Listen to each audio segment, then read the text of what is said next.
Por gentileza da TV Vila Velha, a TV que o povo vê, tem sido possível visitar seus lares, divulgando mensagem da quarta dimensão.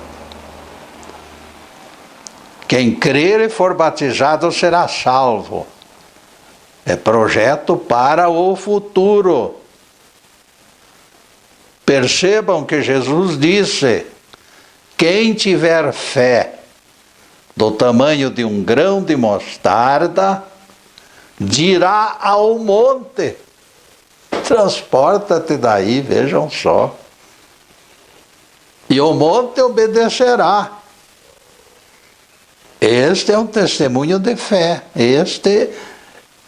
Isto aí significa fé, crença. Dentre os catecúmenos que conheci, nenhum deles mostrou este crer que remove montanhas. Esperamos que a profecia se cumpra nos próximos séculos, para que o batismo revele verdadeiros magos. Vejam que Jesus disse: quem crer. E ele também disse que o legítimo batismo associado ao crer daria poderes ao batizado. Cerimônia batismal sem poder, portanto, no meu entendimento, é inválida. Este será nosso assunto. Apego escraviza, desapego liberta. A lição é antiga. Colocamos em prática a lição divina, é que tem sido problema em nossas vidas. Todos os seres humanos têm ideia formada da extrema transitoriedade desta passagem carnal. No entanto, continuam apegados aos seus pequenos nadas, como polvos de 1000 tentáculos. No auge das nossas conquistas, o Deus eterno chega para estragar a nossa festa. Insensato, diz ele, ainda esta noite exigirão tua alma. No Nordeste brasileiro viveu, há muito tempo atrás, homem que, apesar de simples, evidenciava carisma de verdadeiro apóstolo. Ele rezava e distribuía bênçãos. E presságios também, bons presságios para todo mundo. Deus é bom. Sempre foi a sua frase favorita. Quando visitava os pobres, compartilhando tristezas e alegrias. Esta criatura admirável chamava-se Joaquim da Cruz. Certo dia, ele recebeu notícia de que dileto amigo encontrava-se enfermo lá na região do Crato. Apesar da distância, se pôs a caminho para ajudar o companheiro. Além de lanterna, levou com ele seus bichinhos favoritos. Os bichinhos caseiros lá, jegue e papagaio. Em toda a região onde o conheciam, ele foi bem recebido e dormiu sob teto acolhedor. De repente, porém, aconteceu o inevitável. deparou somente rostos estranhos que o encaravam com desconfiança. Naquela aldeia ninguém o conhecia e todos o rejeitaram. Vá para fora, vá embora. Deus é bom. Disse ele: paciência, já está anoitecendo e eu preciso encontrar um lugarzinho na floresta para me acomodar e dormir esta noite. Quando eu estava preparando cama com gravetos e musgos, vento forte derrubou a lanterna e todo o querosene se derramou. Joaquim da Cruz ficou imerso em trevas. Deus é bom, disse ele, Deus sabe o que faz. Acomodando-se melhor que pôde, dormiu fácil.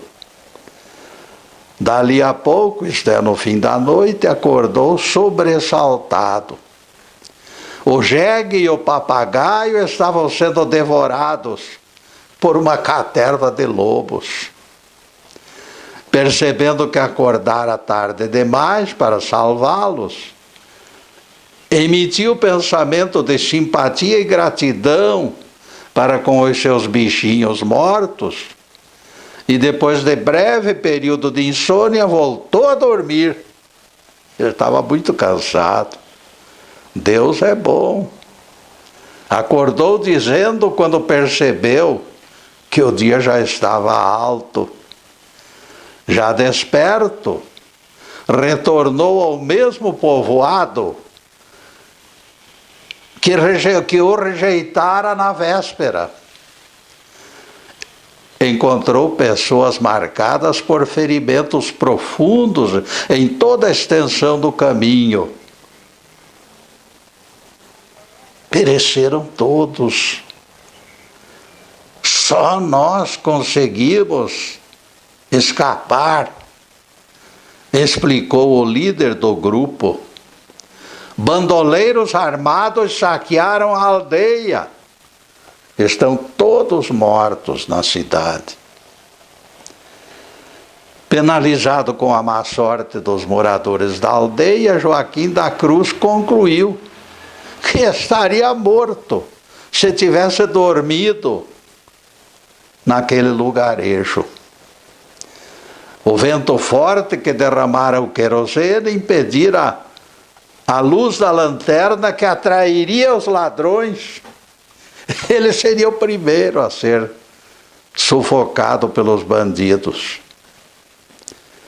Tudo faz crer que Joaquim da Cruz se fechara num escudo de proteção. Embora triste com a tragédia que se abatera sobre os aldeões, Joaquim da Cruz não podia fugir ao flagrante. O Pai Celestial o protegera. Deus é bom, Ele sabe o que faz. Joaquim da Cruz vivia sozinho. De companhia somente os dois. E ninguém mais. O papagaio e o jegue, os dois amiguinhos que tinham morrido, infelizmente. Ele gostava de ambos com ternura, mas nunca manifestara sentimentos de posse. Antes de tudo, aqueles bichinhos eram seus companheiros, eram seus amigos. Foram tirados dele para salvar-lhe a vida. Joaquim da Cruz repetiu as santas palavras de Jó. Deus deu, Deus tirou, bendito seja o santo nome de Deus. Quando a pessoa pensa assim, desvencilhando-se de todas as correntes opressoras, verdadeiramente ele se torna forte. ele se torna forte. Nada e ninguém é meu, nem eu sou de ninguém, exclamava o iniciado, exclamava a pessoa que tem contato e tem fé em Deus. Acima de todos os tentáculos escravizadores, porém, todos nós somos filhos do universo. Nós não somos filhos só da terra, nós somos filhos do universo. E o nosso trabalho e a nossa redenção está exatamente nesta amplitude que Deus nos entregou. Meu reino não é deste mundo, disse Jesus.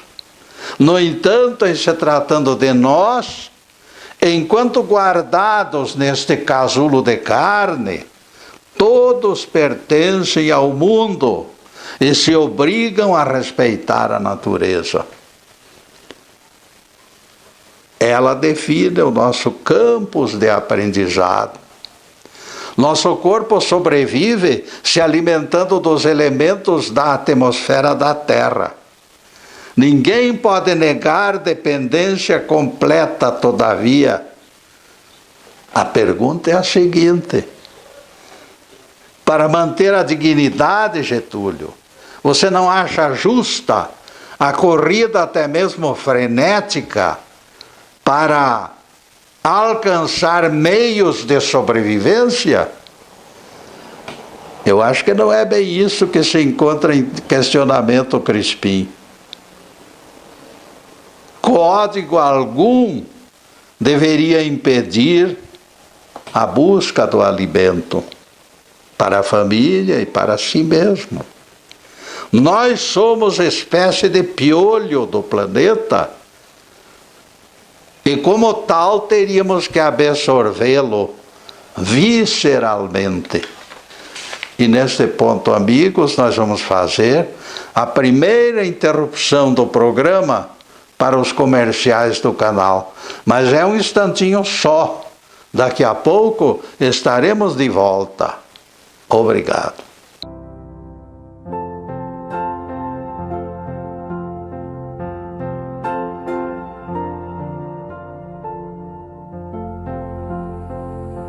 Já estamos no segundo bloco do programa Quarta Dimensão e convidamos os telespectadores para acessar o nosso site. Ele já está na telinha, esperando visitas. Para quem deixou de assistir algum programa de sexta-feira, oferecemos comodidade de mais de 300 palestras no YouTube e no Facebook Live TV PG, sempre disponíveis em qualquer horário do dia ou da noite. Desde março de 2015, programas semanais podem ser assistidos no YouTube e no Facebook Live TV PG, dia e noite. O Quarta Dimensão é gravado nos estúdios Fernando Martins e você assiste também no Facebook Live TV Ponta Grossa. Também aqui as exposições permanecem dia e noite à disposição dos telespectadores. Obrigado ao Fernando e ao Jube pelo excelente trabalho e aos telespectadores pela audiência preciosa.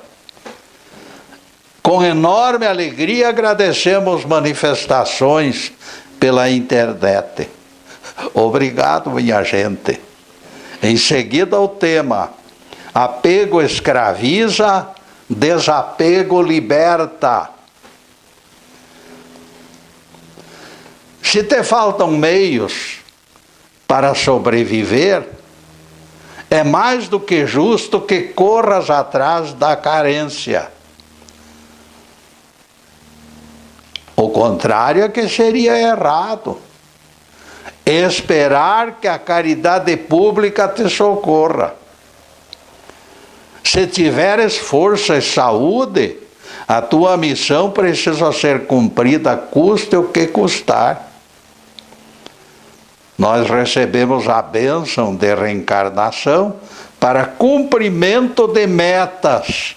E ninguém pode fugir a estas metas. Metas familiares, metas sociais, enfim. Ninguém pode fugir ao trabalho. Professor do meu tempo de ginásio costumava dizer: até os cachorrinhos fazem xixi sobre aquele que não tem meios de sobrevivência. Por isso nós temos que correr atrás dos recursos para não chegar a precisar do auxílio dos outros. Nós deveremos ser auxiliadores, porque nós temos tanta responsabilidade na Terra que nos força ao esforço extremo para poder ser alguém. Ser alguém e agradar a Deus pelo nosso trabalho. Deus quer que mantenhamos a cabeça erguida. Deus quer que mantenhamos a nossa dignidade diante de todas as formas de opressão e descrédito. No mundo tereis aflições, disse Jesus, e completou. O cristão obrigatoriamente precisa andar de cabeça erguida. Com a graça de Deus e com a graça do trabalho que Ele nos proporciona, Ele superará todas as nossas dificuldades, nos ajudará a superar as nossas dificuldades.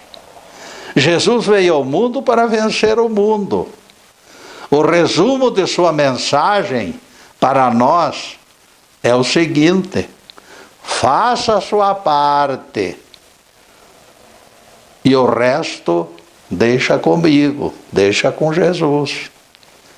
Deus é Pai e saberá desembaralhar nossos caminhos.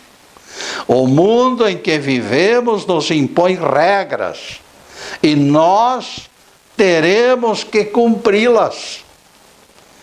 O certo será absorvê-las sem perder a dignidade de filhos do Evangelho. Jamais em tempo algum o que ganhamos honestamente será ilícito. Ilícito é o que nós ganhamos desonestamente. Esse é ilícito. Enquanto tais valores respondem pelas necessidades pessoais e das nossas famílias, eles estarão sempre nos conformes. Sempre poderemos dizer de boca cheia que estamos vencendo a batalha. Não esperamos, não estaremos extrapolando absolutamente nada. Os anjos do Senhor se alegram quando baixa o percentual de inadimplência das famílias. Eles fazem festa lá no céu, de alegria. Cada vivente que consegue ultrapassar a linha vermelha do descrédito causa júbilo no mundo espiritual. Deus quer que todos os seus filhos vivam felizes. A prosperidade é sempre bem-vinda e festejada. O que se condena é entesourar o supérfluo. Entesourar o supérfluo. Existirá gabarito perfeito para sabermos até que ponto estaremos de acordo com as leis divinas? É uma pergunta do Crispim. A resposta é simples. Se as nossas moedas estão circulando, rodando, em favor da sociedade, em nosso proveito, e também em proveito das tarefas de socorro, a coisa está irreprovável, ninguém pode condenar. O ilícito está do outro lado. Quando nos aferramos aos bens materiais, fechados para qualquer benefício externo, o perigo está rondando, amigos. Eu trabalho muito para conseguir meus bens, diz o novo rico, debruçado sobre o cofre repleto de dinheiro. Não devo nada a quem quer que seja. É nesta fronteira que reside o grande perigo. A transição da inadimplência para a fartura é o supremo teste da personalidade. A insegurança quanto ao futuro pode transformá-lo em avarento, e este é o grande pecado condenado em todos os livros de leis. Quando Jesus disse: o Filho do Homem não tem onde reclinar a cabeça, mostrava seu absoluto desapego aos bens materiais. Através dos tempos, escritores e pregadores vêm deturpando e explorando a absoluta indigência do Filho do Homem. As raposas têm seus covis e as aves do céu seus ninhos. Eles dormem sobre seus ninhos. Jesus, ao contrário, não teve onde morar. A pergunta, no entanto, é a seguinte: esta ênfase da teologia em torno da pobreza de Jesus não será forma oportunista de fazer proselitismo através da piedade? Não será? Eu pergunto. É até provável que assim seja, Crispim. Todo mundo se apresenta compungido num velório. A Sexta-feira Santa sempre teve áreas de tragédia. O mundo parece preferir romanticamente os mais fracos. E o Jesus sofredor e absolutamente carente desperta gemidos de pena. Esse aspecto fragilizado do Nazareno tem sido explorado desde a Idade Média, com cânticos fúnebres e tudo mais. Muita gente só enxerga o varão das dores, esquecido de que Jesus também foi e será sempre o Rei imortal dos séculos. Inúmeras pessoas procedem como os discípulos do caminho de Emaús, que estavam chorosos, desesperados. Então o mestre os censurou, dizendo-lhes: ó nécios e tardos de coração para crer em tudo o que os profetas disseram. Porventura não convinha que o Cristo padecesse para depois entrar na sua glória? Palavras de Jesus em Lucas 24, versículos 25 e 26. O símbolo é perfeito, amigos. Primeiro a renúncia e o despojamento, a crucificação e a morte. Mas depois de tudo isso vem a glória de Jesus, se tornando um Cristo planetário. Imaginem, meus amigos, se Jesus descesse à terra e morasse em palácios.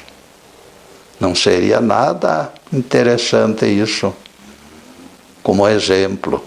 E neste ponto, amigos, nós vamos fazer mais uma pequena interrupção no programa para os comerciais do canal. Mas é um instantinho só, daqui a pouco estaremos de volta. Obrigado.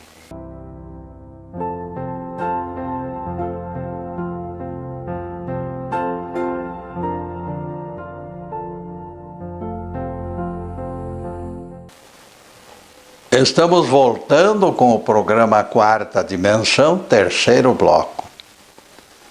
Jesus disse: se alguém deseja me seguir, negue-se a si mesmo, Tome a sua cruz e me siga.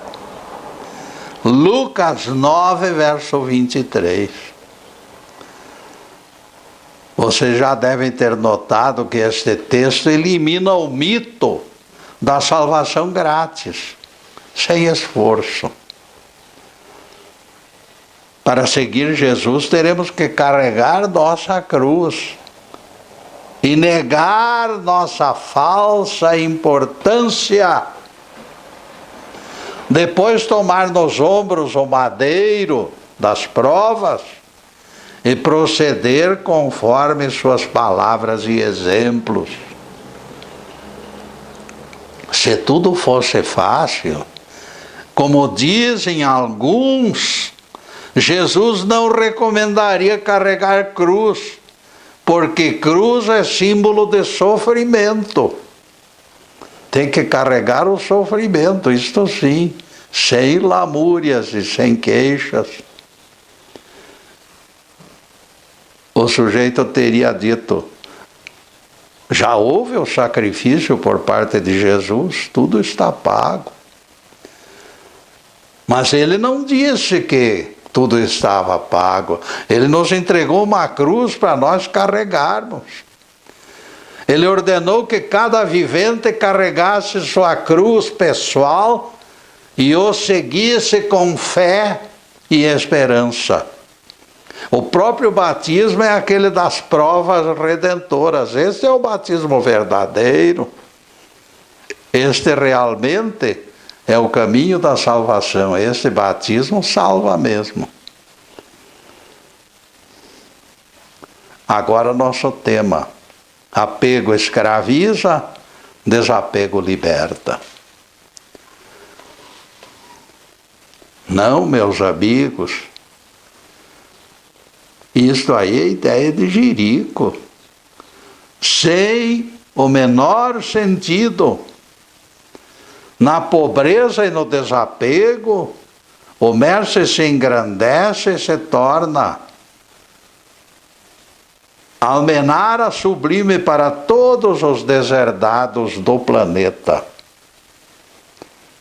O exemplo vivo de sua vida é a legitimidade do Evangelho.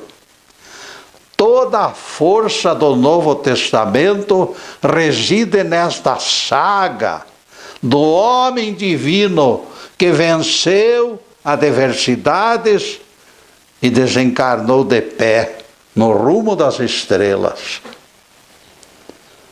Ele se tornara a serpente curadora de Moisés, aquela que curava os mordidos de cobra.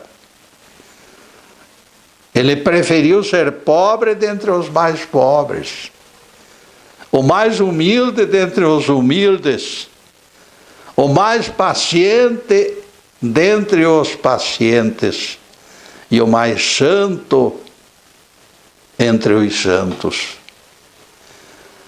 Ele tinha poderes para destruir o Império Romano num relance e sentar no trono de todas as nações.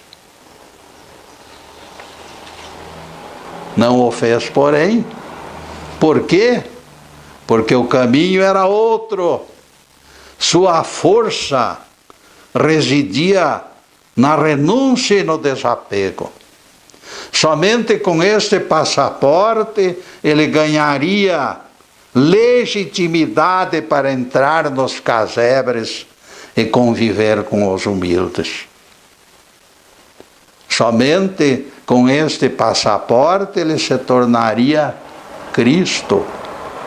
A carteira de identidade do rei é cédula sem valor diante do diploma divino da renúncia e do desapego de Jesus. Algo, porém, precisamos deixar bastante claro, amigos. Quando ele afirma que o Filho do Homem não tem onde reclinar a cabeça, seu propósito não é enfatizar sua pobreza extrema. No caso de Jesus, pobreza é apenas detalhe, sem importância alguma. Ele queria mostrar a sua atitude interior perante os bens materiais. Ele queria ensinar mais uma lição. Ele se desapegar espontaneamente dos bens materiais para enfatizar os verdadeiros valores espirituais. Jesus queria mostrar a extrema fragilidade daqueles que são sufocados pelas coisas do mundo. A semeadura entre os espinhos é aquela em que a palavra é ouvida, diz Jesus. Porém, a fascinação das riquezas a sufocam e ela fica sem frutos. Palavras de Jesus em Mateus 13, versículo 22. Agora, amigos, é o Crispim falando. Este homem da parábola que você citou construiu celeiros maiores e achou que estava seguro para sempre. Aferrou-se ao seu cabedal com unhas e dentes e achou que nada mais lhe faltaria. Agora, disse ele confiante, descanse, alma minha, tens o suficiente para viver longos anos. Descansa, come, bebe e regala-te. A vontade de Deus, porém, era outra. Como disse Jesus, insensato, ainda esta noite exigirão tua alma. Lucas 12, versículos 13 a 21. A pergunta é a seguinte, amigos. Será que Jesus se vingou pela sua presunção de onipotência? Deus nunca se vinga, meus caros amigos. Deus nunca se vinga. Ele apenas permite que a roda do destino continue girando. A engrenagem da lei é que sempre foi inexorável. Aquele homem da parábola se deu mal porque confiou no efêmero e desprezou o eterno. Depositou todas as suas fichas numa partida única. Terminou vencido pela morte. Certa vez perguntaram a Francisco de Assis: irmão Francisco, qual a fórmula mais perfeita para garantir a salvação? Francisco demorou alguns minutos refletindo. Depois ele disse: para a garantia da salvação é importante estar preparado, bem preparado, dia antes da morte. Mas como pode isto acontecer, irmão Francisco? Ninguém saberá na véspera o dia que vai morrer? Pois então, respondeu o santo homem, o certo será manter-se preparado todos os dias da vida. No momento em que eu adoro os bens materiais, todas as horas do meu tempo, a morte poderá chegar e acabar com a minha festa. Naquele minuto de ajuste, as mãos poderão estar cheias, mas a alma estará sempre vazia. Insensato, disse Deus na parábola do Cristo. Ainda esta noite exigirão tua alma. Palavras de Jesus em Lucas 12, versículo 20. E não tem sido por falta de aviso, amigos. O profeta Isaías já proclamava no seu tempo as excelências e doçuras de outros valores, valores que estão aninhados nos braços do Senhor Deus. Porque desde a antiguidade não se ouviu, nem os olhos viram o que tens preparado para os que te esperam. Isaías 64, verso 4.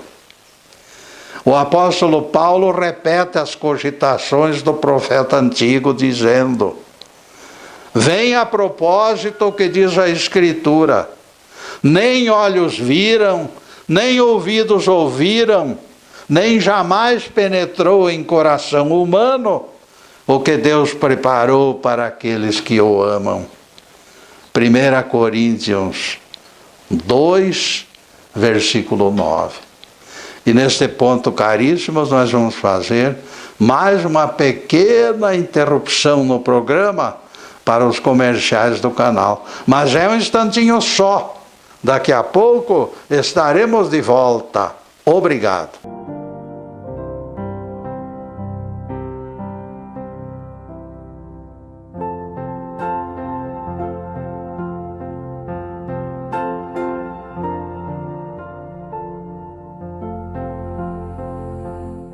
E atingimos o último bloco do programa Quarta Dimensão. E avisamos: ninguém esqueça este encontro semanal das sextas-feiras, a partir das 15h30 na TV Vila Velha.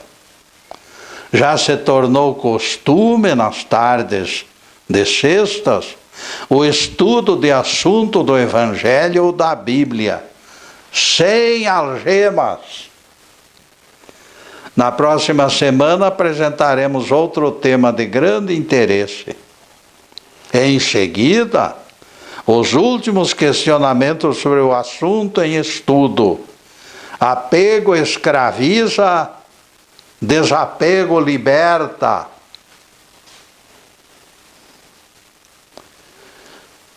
Em seguida, outra vez, o apóstolo Paulo nos traz novos esclarecimentos. As ligeiras tribulações que sofremos hoje merecem-nos um tesouro de glória incomparável, contanto que cravemos o olhar não nas coisas visíveis, mas sim nas invisíveis. Pois o que é visível dura pouco, ao passo que o invisível é eterno. 2 Coríntios 5, versos 17 e 18, palavras de Paulo. Depois de tantas advertências em pleno terceiro milênio, o ser humano ainda não aprendeu a lição. Continuamos cegos, surdos e mudos, relutando em aceitar as coisas maravilhosas do mundo espiritual. Colocamos a armadura dourada sobre o corpo e não queremos mais desvestir o trombolho. Teimamos em buscar socorro no lugar errado. A falsa segurança que sentimos quando vemos o cofre repleto é símbolo de que ainda não acreditamos numa nova vida. Nós confiamos mais no corpo de carne do que no espírito.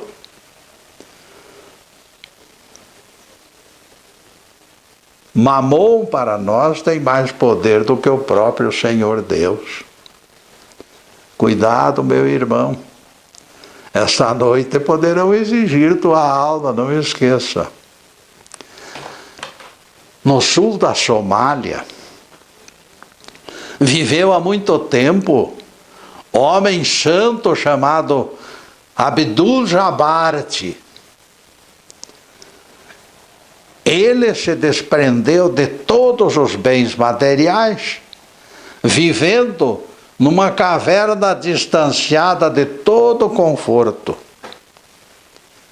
Mercadores que vinham do norte, todavia, começaram a botar em suspeição as virtudes do seu desapego. Eles diziam: Ismail Gaden é rico, lá naquela região distante. Tem 3 palácios nas margens do rio Juba. No entanto, todos os consideram sábio e santo. Não pode ser, retrucava Abdul Jabarte. Homem rico não pode ser santo. Sábio ainda admito, santo não. Santidade impõe total renúncia. Tantos foram os comentários sobre o novo santo, que Abdul Jabarte resolveu investigar por conta própria, para desmascarar aquele rico presunçoso. Vestiu sua túnica mais pesada para se defender do frio da noite e se pôs a caminho. Bordão nas mãos, foi vencendo as distâncias, nunca se afastando das margens do rio Juba, porque o palácio terminava lá num determinado lugar daquele rio. Este homem não pode ser santo, balbuciava o peregrino, conversando consigo mesmo, enquanto caminhava. Riqueza exclui santidade, dizia ele. Rico nenhum pode ser santo. Parava de falar alguns minutos e dali a pouco recomeçava. Estava obcecado pela ideia de um santo concorrente. Estava obcecado por aquela ideia. Chegarei de surpresa para desmascarar este falso santo. Somente na metade do dia seguinte, Abdul chegou às terras de Ismail Gaden. Apresentou-se ao porteiro como visitante e observador.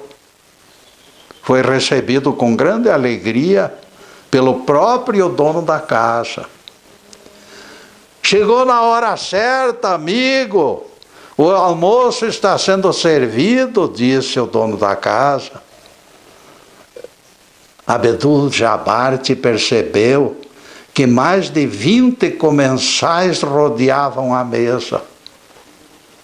Dentre estes, alguns muito velhos e alguns até bastante doentes. Ismail Gaden atendia a todos carinhosamente, deixando todo mundo à vontade. Após o almoço, o dono da casa convidou Abdul, o visitante, para um passeio no campo. Em vista do calor, o hóspede deixou a túnica sobre o sofá e seguiu Ismail, atravessando o jardim recamado de flores, escutando o doce ruído das águas da fonte. O chilreio alegre da passarada marcava o ambiente bucólico. Depois de muito caminhar, os dois sentaram num banco de mármore e continuaram conversando sobre as coisas de Deus e também as coisas dos homens. Estavam próximos das margens do rio Juba, dando para ouvir o ruído de caudal de muitas águas. Foi nessa altura que foram surpreendidos pela gritaria dos servos de Ismail, que vinham em bando se aproximando. E faziam gestos e falavam todos ao mesmo tempo: Senhor, Senhor, Está tudo em chamas. O palácio principal vai sendo devorado pelo fogo. Sereno, Ismael Gaden ergueu-se tranquilo e viu o clarão das labaredas lá longe. Existem vítimas? Perguntou. Não, Senhor, responderam os servos em coro. Todos escaparam em tempo. Ismael Gaden sorriu satisfeito, porque todos se salvaram. E num gesto extremo de desprendimento, sorriu para tranquilizar a todos e disse: seja feita a vontade de Deus. Já que nada mais podemos fazer, sentemo-nos para contemplar a beleza das chamas. Foi nesta altura que se ouviu o grito lancinante do santo pobre: pelo amor de Deus, corram apagar o fogo. Eu deixei lá dentro a minha túnica e não posso viver sem ela. Percebam, meus amigos, a moral da história. O santo pobre estava mais ligado à sua túnica do que o santo rico no seu palácio. Louvado seja Deus. Que o Senhor nos abençoe e nos guarde. Que o Senhor faça resplandecer o seu rosto sobre nós e tenha misericórdia de nós. Que o Senhor sobre nós levante o seu rosto e nos dê a paz. Louvado seja o nosso querido Deus Pai. Louvado seja o santo nome de Jesus, o nosso Cristo. Obrigado, Deus. Obrigado, Jesus. E para vocês, amigos, além desta câmera, saibam todos que eu estou vibrando e pedindo a Deus que todos aqueles que acabaram de partilhar e participar desta nossa conversa, que todos sejam alcançados pelas bênçãos divinas, também as suas famílias, bênçãos de paz, de harmonia, de saúde, de tranquilidade, de alegria de viver, de tudo que é bom, mas acima de tudo, amigos, amor no coração. Porque o amor é a grande chance de todos nós de nos aproximarmos de Deus. Muito obrigado, meus amigos, e boa tarde.